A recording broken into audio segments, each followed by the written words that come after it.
Yay. I'm so excited. Thanks. Thank you so much for painting this. Of course. Yeah, it was an honor. I was really excited to think about doing this. It's funny because this was basically just like, I primed this and it was a blank canvas in my studio since February, like, Oh my gosh. before the pandemic. It's just been sitting in my studio, but I only started it like maybe 2 weeks ago. So it's been like living, the blank canvas has been living with me for a long time, but all of this sort of came out within the past couple of weeks. So Did you have, I know that you just finished your art studio space, so obviously that impacted why you started. yes. But was there another, like, I don't know, Yeah. this is the impetus now to go? Well, there were a couple of pretty major religious holidays that passed that I kept thinking, like, I want to create on this day because this day is significant. So one of my favorite holidays of the Christian calendar is Holy Saturday. It's like my patron saint holiday. I love it. And so I had the intention on the Saturday before Easter to paint something, but like I just really, it just didn't, I didn't feel like I knew exactly what it was going to look like. I think in my head before this came out, I was really trying to meditate on, like, what do I want this piece to communicate to my community at Woven? And I was really thinking about something. I was trying to like tie it to like an idea, like an abstract idea specifically around theology and waiting, and but none of that really came. And so I don't really know what the impulse was, but I was working I'm always kind of working on a lot of different things at one time in the studio, and I was working on a couple smaller pieces, and this was just like a large white canvas in the studio, and I just like started with these are actually like oil stick lines, and I just kind of was doing blind contour drawings of myself, and then from that kind of just like slowly started filling in the negative spaces, and then like honestly my body just sort of like took over. A lot of stuff started coming out that was like kind of alarming, to be honest, because again, like, this is nothing like I've ever made before. The sense of urgency and like the electricity that I feel like is coming out of a lot of the mark making is not uncommon for me, but the amount of that is very different than normal for me. What do you think it is that's happening in you that led this to come out at this time? It's still working on that, but I just, you know, when the shelter in place order started, my immediate reaction was very confusing, because I was like extremely grateful for the time that I was going to have with Gary at home, because he had just gone through a lot of studying for his test to become a SOM, and so we had been kind of like I'd been feeling like distant, and like we didn't get to spend a lot of time together. So I was like, I both like really excited about this opportunity to spend time at home, and also extremely anxious about, and I think everyone can resonate with that, like just not knowing like what is going on, and am I gonna get sick? How do we, like, it was just a crazy mix of emotions. So I think kind of I've always just held onto emotions very tightly, and I think being in the studio or giving myself the space to emote as an artist, like an actual physical space away from my living space, has given me the opportunity to like let my body show me what it's holding in art. And that's a really scary thing to do. I mean, I think that as an artist I've definitely touched on that in many different periods of my life, but this has been, I've had a lot building up for the past, a lot's been going on. A lot, just a little, few things have happened. I mean, honestly, I feel like I've kind of been in this like creative container. My body has been like holding a lot of things for a long time, and so it's not surprising to me at all to be honest, that like something very chaotic came out of me. Mm-hmm. I think this very much feels like it matches the ebb and flow of my own process of like, what does it mean to be a body in this time of life right now? You know, there's a lot of work happening, I think, for people internally. I think Yeah. I just feel like this shelter in place, this like stay in your home, is also an invitation for people to like stay in their bodies and stay aware to how you're feeling, because you can't go anywhere. There's not as many distractions. Like, you have to be present. It's like forced meditation. Absolutely. Yeah. And I guess I'm realizing like I might maybe not as good as meditation as I thought I was, because like I think when I meditate, this feels like an actual picture of what my brain looks like when I'm trying to meditate. Like, you know, when you're in yoga, I know that you know this, when they're like, oh, like, just like be still and really, I don't know, like clear your mind. Like, that's, no, that never happens for me. So, yeah, I feel like, yeah, well, I mean, I think also, I don't know, one of the reasons I like doing yoga is because the physical practice, like the physical practice is supposed to prepare you for meditation by giving you a way to have your body like work out what's happening in it, so then you can have some stillness at the end.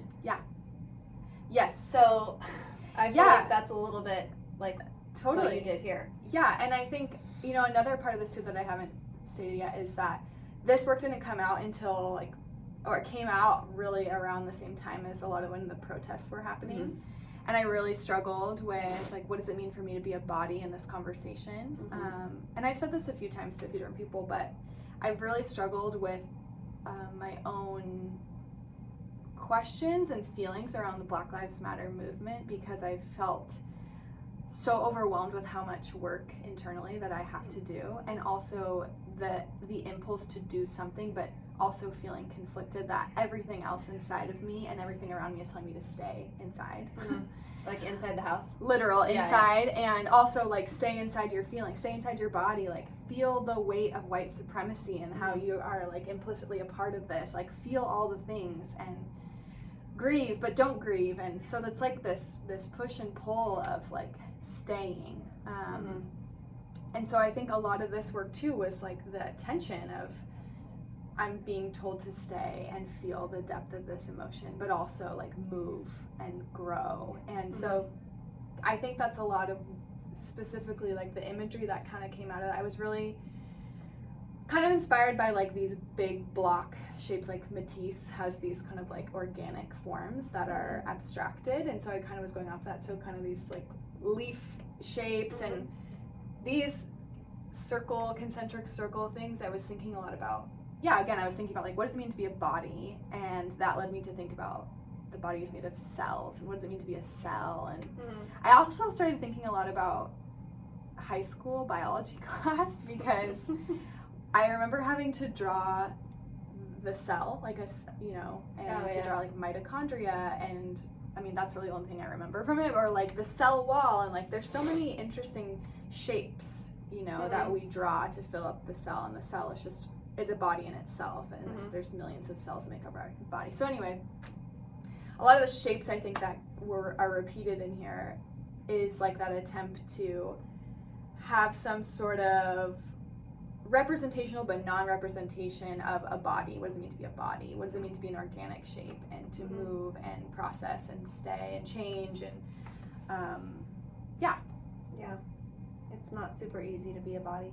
It is not. I'm reminded by your painting. It is not easy, and yet you can't help but be a body. Like even if you're not thinking about it, you are. Yeah.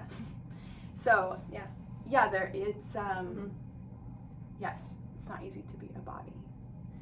I wonder if you like had any significant theological reflection that was sort of happening parallel to this. I think in reflecting on the work, I probably did more than actually creating it. Which I like also as an abstract painter, the same thing happens to me. Yeah. I'm like, I can have an experience painting and it's like, this experience is just very like in the moment. I'm not like pre-planning it. Sure. And then afterwards or during, I'm like wow, a lot just happened there. Totally. Yeah, it's kind of like doing therapy with your body. Yeah. And it was not like I wasn't thinking about like my favorite Bible verse, and like scripture wasn't coming to mind when I was making this. And quite honestly, like, yeah, to be honest, like, I don't even think the idea of God really was like present in my mind. Mm-hmm. But it's not, I mean, in some ways it was like comforting to me that one of the first things I think that I reflected on after making this was the idea of a garden. Mm-hmm. And so immediately, like, when I think of a garden, I think of the Garden of Eden. Mm-hmm. And I think about how wonderful and terrible that metaphor, or however you subscribe to that. Yeah. I mean, how beautiful and terrible that story is, are sad and wonderful, maybe not terrible. That's kind of what this feels like to me, you know, of like the chaos of the garden and like desire and, again, body. Like, the first time you realize you're a body is in the garden. Yeah. As a naked body. As a naked body. Yeah. And the chaos that ensues when you realize that.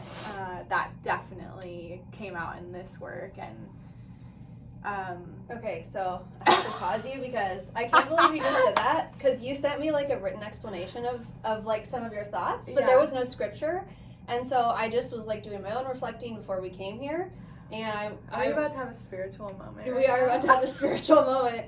Great. And so I just like marked some things in my Bible that I thought would be good to bring up, and here's the Genesis garden story marked. That's interesting. Yeah. But not interesting.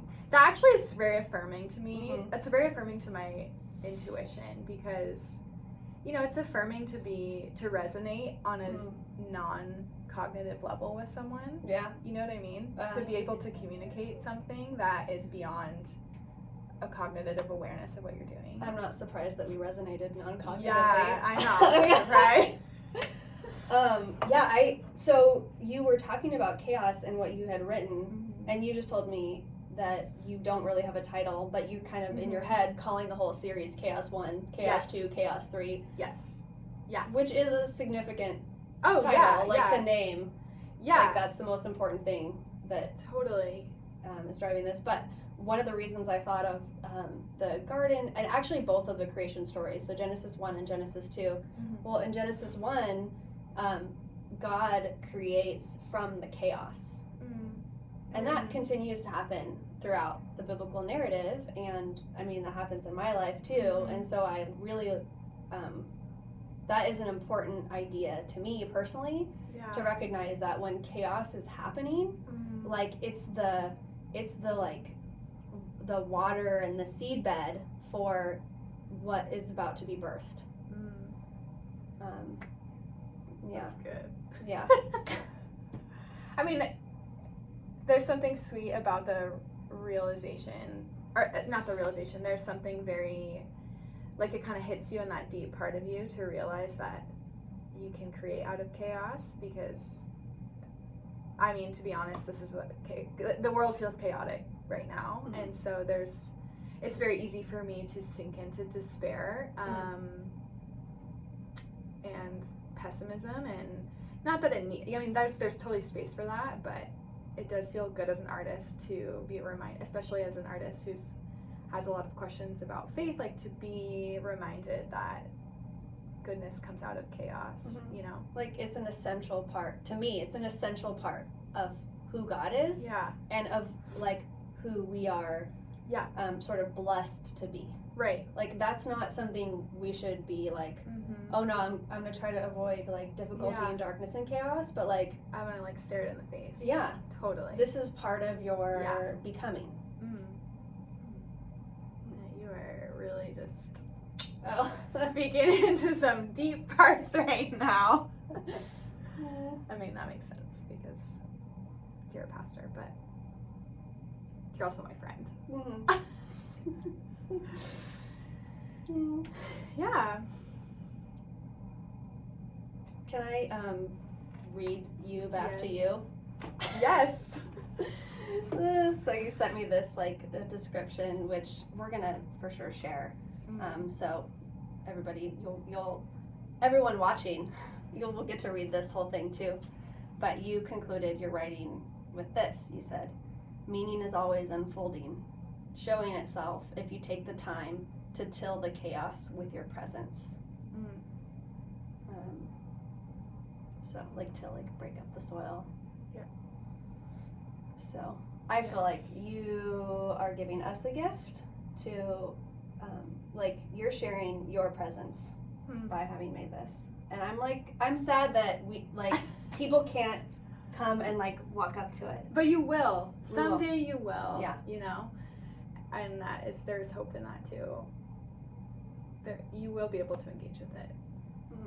And I think that's another thing that one more thing I'll say, I don't mean to interrupt you, but I think one of my hopes for this piece, because again, like, it wasn't like I just created this in a vacuum where I'm like, I don't know who's ever going to see this. Like, I knew full well that this was going to be used for worship, and specifically, one of the things I love about Woven is, like, you can't really hide at Woven.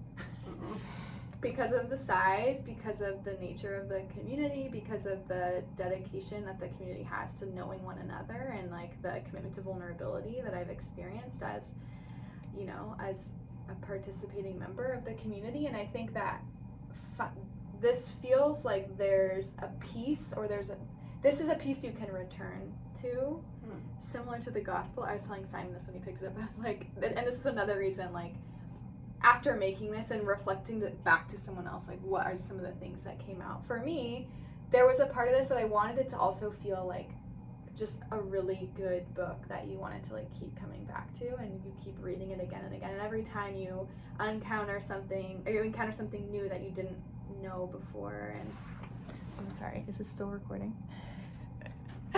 Sorry.